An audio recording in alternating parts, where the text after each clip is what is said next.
মেয়েদের কোন জায়গায় টিপ দিলে ভালো লাগে? মেয়েদের কোন জায়গায় টিপ দিলে ভালো লাগে? ভাইয়া তো মোড়াকে পাচ্ছি যে প্লাস্টক বিডি নামে একটি প্রোগ্রাম হয়, একটি চ্যানেল। সেই চ্যানেলের তমা রশিদ নামে একজন উপস্থাপিকা, তিনি বিভিন্ন সময়ে বিভিন্ন টিকটকার এবং বিভিন্ন ধরনের শব্দ চয়ন করে এবং এই শব্দগুলো বাংলাদেশের সামাজিকতার সাথে সম্পূর্ণ অসঙ্গতিপূর্ণ। তিনি বিভিন্ন শব্দ চয়ন করে যে শব্দগুলো অশ্লীলতা পরিপূর্ণ এবং কুরুচিপূর্ণ। এটা বন্ধ করার জন্য আমি একজন বাংলাদেশ সুপ্রিম কোর্টের আইনজীবী হিসেবে, একজন জাতির বিবেক হিসেবে আমি আমার আজকের এই নোটিশ প্রদান করেছি, যাতে তিনি কোনো অবস্থাতে আর এই ধরনের অশ্লীল শব্দ চয়ের মাধ্যমে অনুষ্ঠান পরিচালনা করতে না পারে।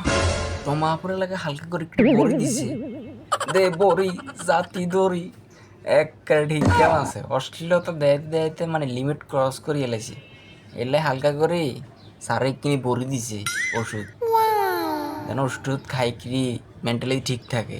কথা বুঝুন না, মানে টিকটকার সাপ্রিয় করলে লই অশ্লীলতা দেখাইতে দেখাইতে দেখাইতে দিলে হালুয়া বানানো হয়েছে নাকি একবারে ঠিক আছে। এই উকিলগারে আর সেলুট এরকম পদক্ষেপ নেওয়ার জন্য, মানে যুব সমাজকে নষ্ট করে ফেলাইতেছে এরা। এদেরকে বিরুদ্ধে অ্যাকশন তাড়াতাড়ি লাম দরকার, তাড়াতাড়ি, মানে একবারে শতানা বাচ্চা লাই এই কারণ শাস্তি দেন দেন দেন দেন দেন দরকার, না দিলে কিন্তু সুস্থ হইতো না, বুঝলেন না? অশ্লীলতা দেয়তে দেয়তে মানে নোংরামি বদমাশি আলাদা দেয়তে দেয়তে নষ্ট হয়ে গেছে আমার শতানা বাচ্চা হ্যাঁ আমার আন্ডা থেরাপি দিও ভালো লাগবে শতানা বাচ্চা